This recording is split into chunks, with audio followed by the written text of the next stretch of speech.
Hi guys, and welcome back to Reed's Readers with your host, Clinton Reed. And today I'm going to bring with you my May wrap-up. I'm a little unprepared here. My arm hurts. I apparently screwed up my shoulder right here. Bringing these in here was a mess. Now, as you can see, I'm in a different filming location because Sterling is currently still at work till 7, and I wanted to go ahead and get this wrap-up up so these books can go back on the shelf. So,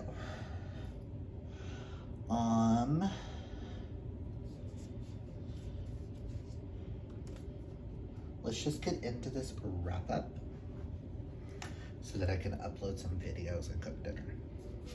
So in the month of May, I read 13 books. Not as good as March and April. April being 21 and March being 25. But work was a little bit cray-cray, and I don't see my number being that huge this month either. But so I have 1 2-star, 1 4-star, 1 4.5 star, and 10 5-stars. I had 0 rereads this month. 7 of the 13 had queer representation. 7 of the 13 had romance as the main plot point. I DNF'd 2 books, which were The Kiss Quotient by Helen Wong and I Can Hear the Sunspot, which is a manga. Both have already been unhauled. We took a bunch of books to unhaul to get out of the way. There will be no filming of that, they just need to go. And I read a total of 4,509 pages this month, which not bad. Let's go over the 1 star that I have, which I don't really have a picture to show you guys, but that would be Rock, Paper, Scissors by Alice Feeney. I buddy read this with Nikki and Tracy in our little bitty book club. Sterling never read it because we all 3 ended up not liking it. Spoiler. They both gave it 3 stars. I gave it 2. I found it pretentious, and I saw what Alice Feeney was trying to do, but it just kept pissing me off. I'm not going to talk more on that, but I may comment down below if you guys think I should check out a different Alice Feeney book in the future, and we may listen to a different Alice Feeney book, or we might not. Should I DNF the author for good if I hated Rock, Paper, Scissors? Should I no longer pick her up, or should I give her a second try? And if I do give her a second try, give me a recommendation down below. Now let's just get to all the positivity in this, and that is my 4 stars and higher, because I had an amazing reading month of some amazing books that are on my all-time favorites lists now. My 1 and only 4-star, you are going to get an entire review video on, which I don't know if that one's been posted before this or after this. I will link it down below if it's posted before or after this, which I do believe it's posted the week before, and you're seeing this. But that is The Curse of the Spectre Queen by Jenny Elder Mook, or Mook.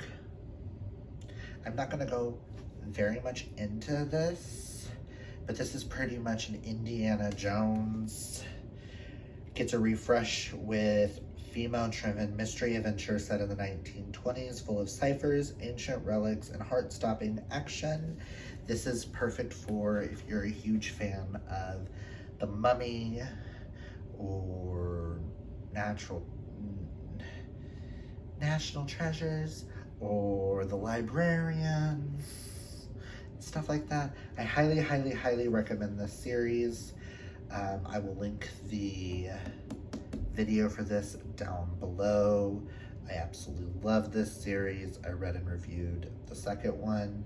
This one has Celtic vibes. The sequel has Greek mythology vibes. So be on the lookout for that video. On our 4.5s, I have my first Grady Hendrix book, which there will be many in the future. And that is The Final Girl Support Group by Grady Hendrix. As this is a thriller, I'm not going to go too much in this, but this is a book following a group of final girls where one dies and the rest come together because things are going on that they've never seen before. And it was a wild ride. I may not go into detail on a lot of these, to be honest. I'm tired. I worked today. Yeah. So I highly recommend this, and I cannot wait to read more Grady Hendrix in the future. And now we're into all the 5 stars. The first 5-star I have to talk to you guys about is Bravely by Maggie Stiefvater. This is basically the continuation to Disney and Pixar's The Brave, following Merida when she is 20.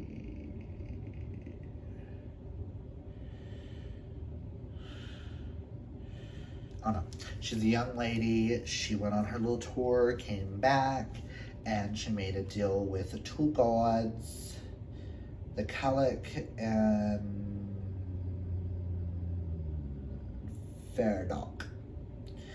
This was amazing. Merida is my all-time favorite Disney princess, and this gave me all the vibes that I was looking for, and I would love for Disney to pick this up as the sequel to Disney's Brave, because this is amazing. And I love learning more about the Calic and Faradok and all of that stuff, and being back with these characters was amazing. So 5 out of 5 stars. Next is The Last Fallen Star by Gracie Kim, which is the book 1 in the Gifted Clans novels.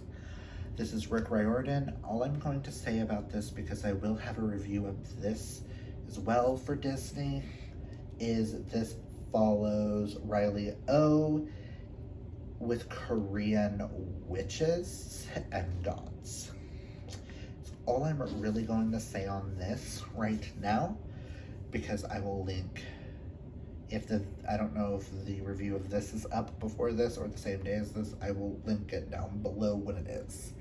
But I highly, highly, highly recommend this series. I think that so far, this might be one of my favorite Rick Riordan Presents series that I have read so far. Next is Good Girl, Bad Blood, which I buddy read this with Tracy, and unintentionally, we buddy read this with Nikki.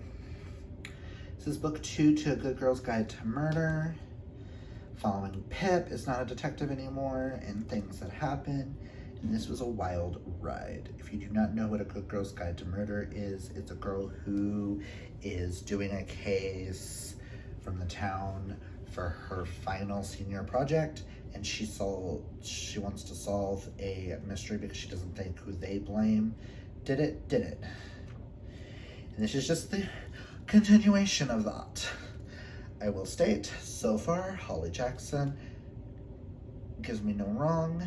If book 3 ends up being just as fabulous as these 2, this could be one of my all-time favorite series. Just saying. Next is the next book in the Throne of Glass series that we read, which was Queen of Shadows by Sarah J. Maas. 5 out of 5 stars. Fucking love these characters. I'm pretty sure. Oh, who did I say? What were their names?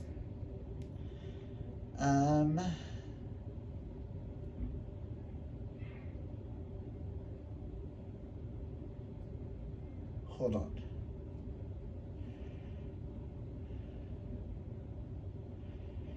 Not a lead. Manon is one of my favorite characters, and Lysandra is my other favorite character. Pretty sure those two are slowly becoming my all-time favorite female characters in this series. But that's all I'm gonna say because it's Throne of Glass. Everyone knows what this is about. We're just continuing on. I know we're reading Empire of Storms this month, and I'm excited. It's a fucking cliffhanger. Now, the rest of these all are kind of like equal in how much I love them. 1, 2, 3, 4, 5, 6 left. Next, we have the weirdest book I think I've ever read, and that is Summer Suns by Lee Mandello. I will tell you, at first I thought I hated this book. Then I loved it, then I hated it, then I loved it, then I ended up giving it 5 stars. This book is such a whirlwind because you don't know in this book what is going on because the main character doesn't know what's going on. I'll just read this little back. Lee Mandello's Summer Suns is a sweltering queer Southern Gothic that crosses an Appalachian street racing with academic intrigue, all haunted by a hungry ghost. Because the main character doesn't know if he's on drugs, if he's dreaming, or it's really fucking happening, or he's fucking insane. And I love it. And I feel like that's all you need to know going into this, because I kind of went into this blind, knowing that it's a queer Southern Gothic. And I say give it a try. I will state give it at least a bit into the book, because I almost DNF'd it multiple times, and then it ended up really fucking loving it. Next we have Blaine for the Win by Robbie Couch, which is a YA queer retelling of Legally Blonde. This was phenomenal. This follows Blaine Bowers, whose boyfriend breaks up with him because he doesn't think he's serious. So he decides to try to win class president. And the shit that ensues. I was obsessed with this from the start to the finish. This did no wrong. It was a perfect 5 out of 5 out of 5 out of 5 out of 5 stars. This will go in history as one of my favorite YA queer novels. It's also, I think, the first one I read off of my 5-star predictions list, which I'm super excited for. Next is the book that was recommended to me by Hope, and that is Iron Widow by Zoro. I'm gonna mispronounce their name, so I do apologize. Zoran Jezao. All I can say is YA fantasy, queer fantasy, gigantic robots, inspired by Yu-Gi-Oh! And Voltron, to me, saving the world. That's all you really need to know going into it, because the shit that happens in this is fucking insane. And this is also the best representation I have seen in a long while of a polyamorous relationship. And I mean, talk about that cover, and can we talk about the author photo? In their second book, the author photo, they are dressed up as Seto Kaiba from Yu-Gi-Oh! 10 out of 10. Would recommend. This one is really hard to explain, so just take what I said and go into it blind. Highly recommend. This is probably going to be one of the quickest wrap-ups we've ever done because I don't really care, and these have just been sitting there for a while and they really need to get put up. Next two books kind of go together, and that is books 2 and 2.5 to the Hymn series by Serena Bowen and Elle Kennedy. I read Us, an epic. This series follows Ryan Wesley and Jamie Canning as they reconnect through hockey and best friendships and romance. And this, by far, is one of my favorite romance series I have ever read. 10 out of 10, recommend. I want spin-offs of all the hockey players, and I want more Jamie and Wes. Yes, this is a short little novella, but I want more. Peace and thank you. And probably one of my favorite books of all time now. Not probably, this is in my top 10 favorite books of all time. I put this next book up there with Red, White, and Royal Blue and Boyfriend Material, which those of you who aren't new to this channel know that those are some of my all-time favorite books. And that is Never Been Kissed by Timothy Janovsky. I am always going to mispronounce his last name.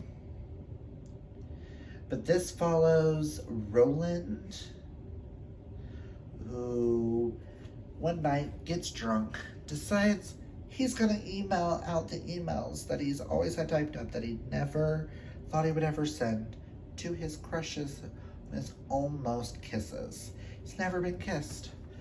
Enter Derek, someone he's had a crush on, going back home and then working at a drive-in movie theater. This is Simon versus the Homo Sapiens Agenda meets To All the Boys I Loved Before, but adults. This was everything I needed, and that's all I really knew going into it, was Dear Never Been Quite Over You crush. It's been a few years, but I can't stop thinking about the time we almost ... Read it.